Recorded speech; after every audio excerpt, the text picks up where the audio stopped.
This lecture is about organizing your speech.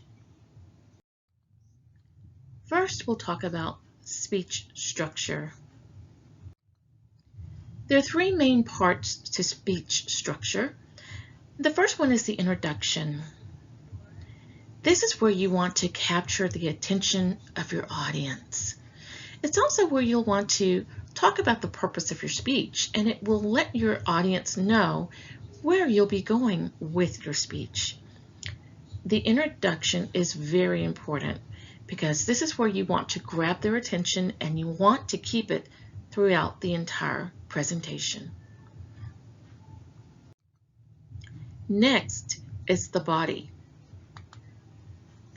This is where you will present your main points and supporting points for your presentation. The final part is your conclusion. This is where you will summarize your main points. You'll reinforce your thesis as well as the purpose of giving the speech in the first place. And also it's a call to action for the audience. You want them to respond to your speech. And you want them to remember your presentation. So it's very important that you close with a very strong conclusion.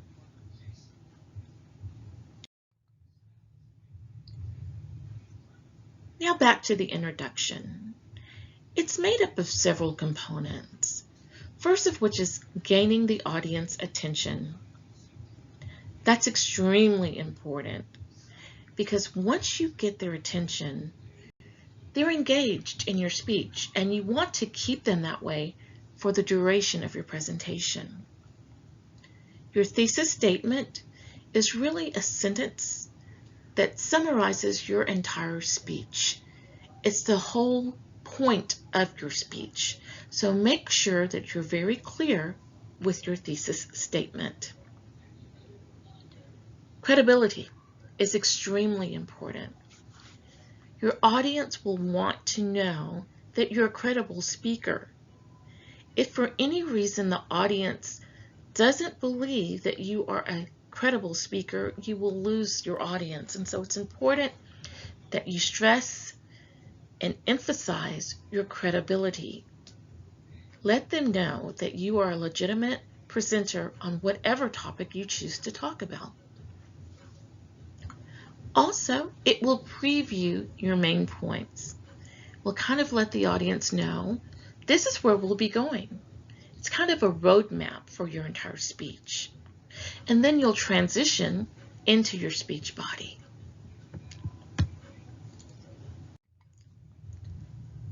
First, gaining the audience attention is extremely important. So there's different methods and different ways that you can do that. You can tell a story if you'd like, but make sure it's an interesting story, it's an engaging story, it's something that's going to keep their interest. You can establish common ground. You can let your audience know, hey, I'm like you. And then you can share information with them. And of course, this goes back to audience analysis. Know your audience, know who you're speaking to. And if you can establish that common ground, they'll be a lot more receptive to your presentation. Another way to gain attention is to offer something unusual. Maybe something that they hadn't thought of. Maybe something that kind of catches them off guard. Then, maybe you'll pique their interest. You can also start off with a very provocative question. Something that makes them think. Something that they had not thought of before. So when you ask the question, make sure that it will allow them to do critical thinking about something that perhaps they had not thought of before. You can use humor as well, but make sure that you're funny if you're going to do it. There's a lot of people who try to be humorous and they're not, and it will lose the audience very quickly. But there's others who have a gift for being humorous. If you're one of those gifted people who is funny, go for it. Use it. But if it's something that you're not really strong in, you might want to use another method for gaining the audience's attention.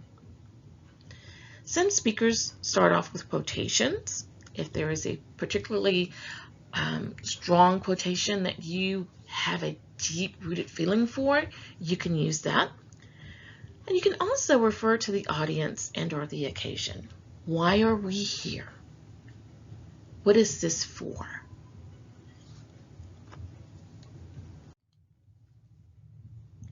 Next, it's important that you state your thesis statement. Keep in mind that it's a single sentence that tells what the speech is going to prove or what the speech is going to be about. It will identify what you hope to accomplish, and it gives clarity to the audience about what type of speech this is going to be. Next, you need to establish your credibility as a presenter.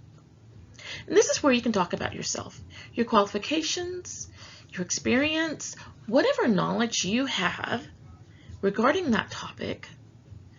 You need to tell the audience so that they'll know, oh yes, this person is credible and I can trust what he or she is about to say to me. Remember what I said about a roadmap? This is where this comes into play. Well, you want to preview your main points. And this is basically helping your audience know where they'll be going with this presentation.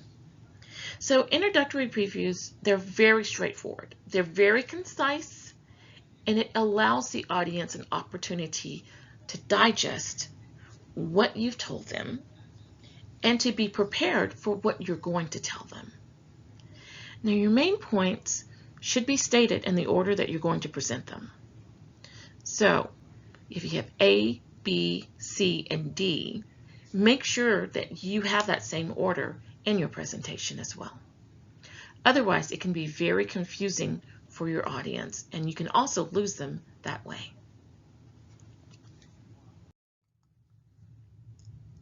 Make your claim. Your main points will express your main ideas, the major things of your speech. Remember that your main points are exclusive from each other. So what is in A will be different from what is in B or what is in C. However, they're all interrelated, but they're still mutually exclusive from each other. They should be in parallel form, and they should flow from your speech purpose and your thesis. Make sure that everything connects and is cohesive.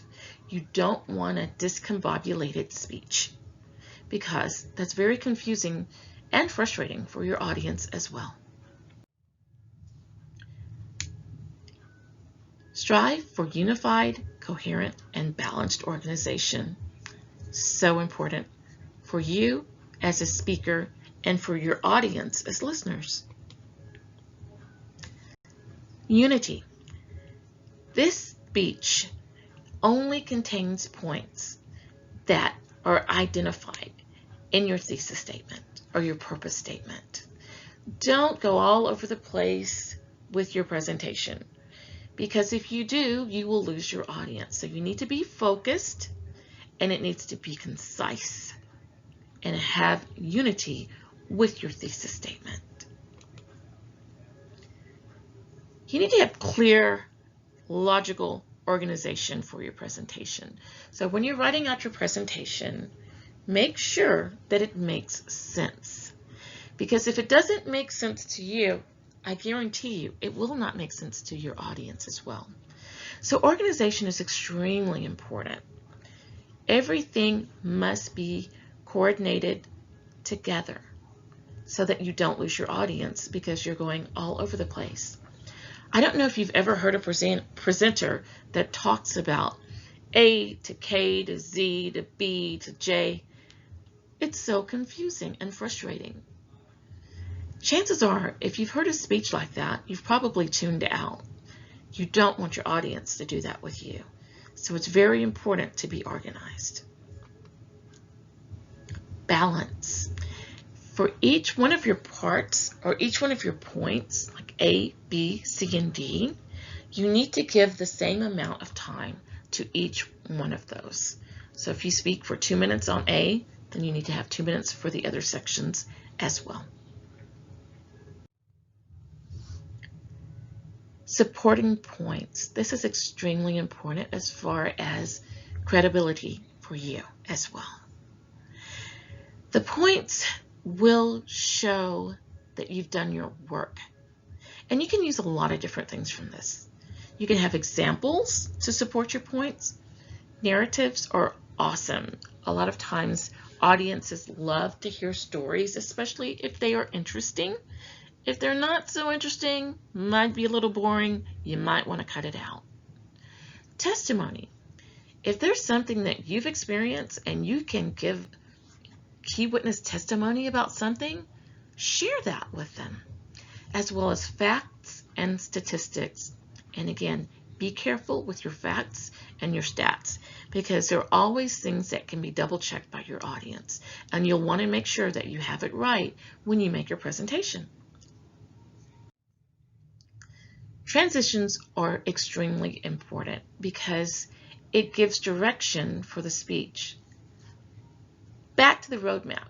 You need to know exactly where you'll be going, and your transitions will help your audience let you know you're moving from point A to point B to point C. So words, phrases, sentences, they tie the speech together. Very important. They should occur between the introduction and the body, between the main points within the body, between the body and the conclusion. Now, preparing the conclusion is also something that is extremely important. You want it to end strong. You don't want to just leave the audience hanging. So the conclusion, the purpose is to let the audience know, I am nearing the end of my speech. A lot of times you'll hear people say, in conclusion, that lets you know, oh, we're coming to the end of this presentation. The conclusion also summarizes the main points, reinforces your central idea, and it challenges your audience to respond. Finally, and most importantly, you need to end your speech memorably, and for a good way, not a bad way.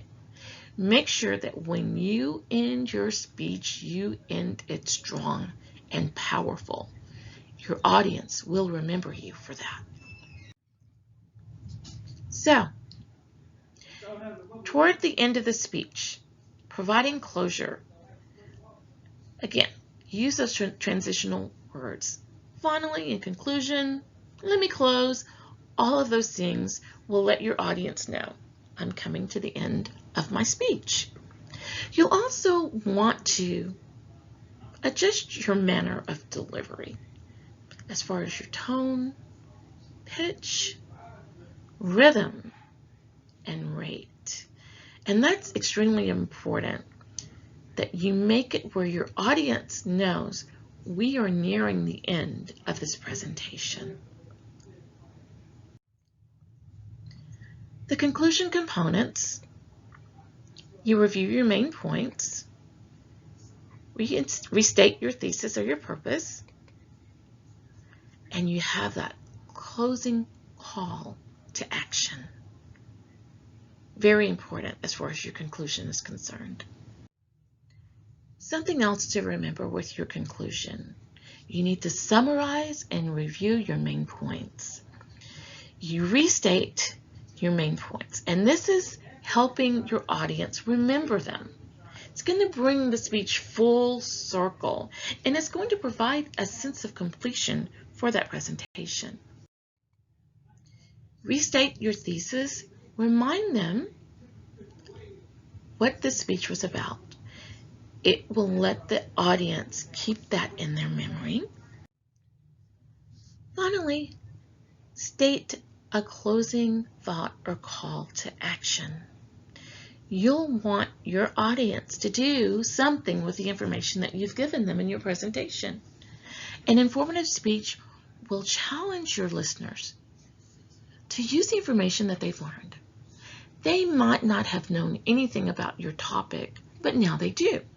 Or maybe they knew a little bit about your topic, but now they know more. You want them to use the information that they've learned from your presentation. For persuasive speech, this is where you want the audience to act in response to what you've said. You want them to see things in a different way, or maybe a new way that they hadn't thought of before. Or you may even want to change their beliefs about a certain thing. A very persuasive speaker is one who can encourage people to follow them.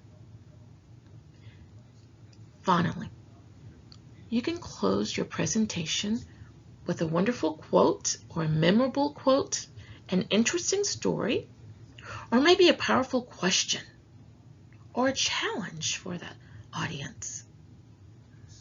Whatever you do, you want to make your conclusion a memorable one and a powerful one. This lecture has given you all of the ingredients you need to have a powerful speech for your audience. I hope you take all of this, use it, and I cannot wait to hear your presentations.